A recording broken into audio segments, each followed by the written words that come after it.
India's Digital Personal Data Protection Act, or DPDPA, is up for public consultation. I'll be talking about two very specific topics: age assurance and parental consent. Hi, my name is Ami from Social and Media Matters. We work on online safety of people. We've been doing it for the past decade and a half. Something very interesting that's happening across the globe and also in India is coming up of new laws, bills, regulations. And one of them is DPDPA, Digital Personal Data Protection Act. Yeah, I got that right. Very interesting also because it's supposed to come up for public consultation, and we'll be watching, we'll be giving in our inputs.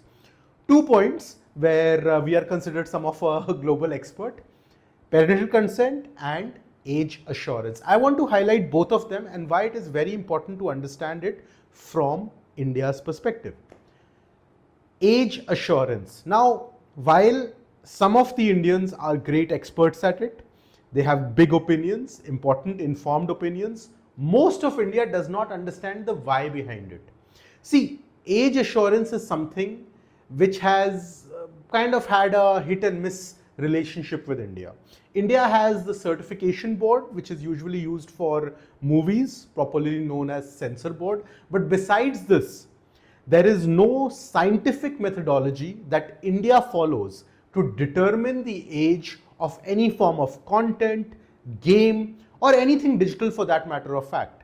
Most of the age ratings we are taking, these are borrowed either from the United States, Europe, or in some cases Japan. That is where the problem lies.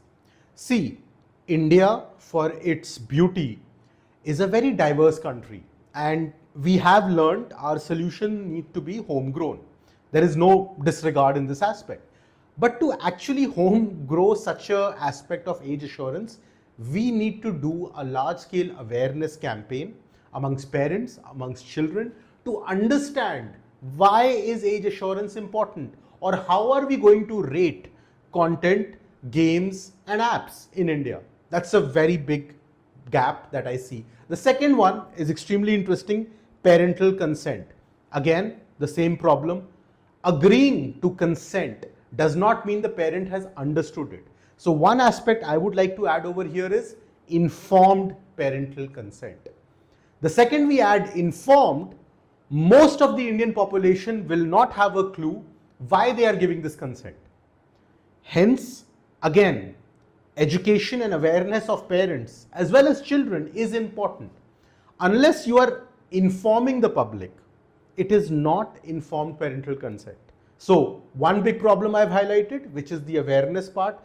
The second big problem is implementation of this. Which are the agencies which are going to implement it?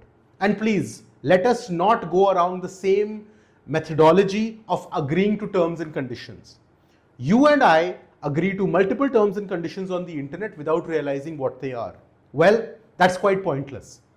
If we really want parental consent, we would also need to build in mechanisms which can be executed at scale in India, a country where there are diverse languages, there are diverse devices, there are different levels of internet connections, people who are not connected to the internet, people who understand technology, people who do not understand technology.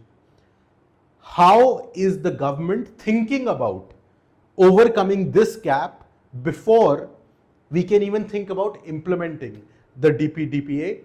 It remains very, very interesting. We certainly will be participating in the public consultation, sending in a write-up. If you have any criticism, any points, anything to be added, so that Social and Media Matters can learn about how these problems can be solved, please share it with us.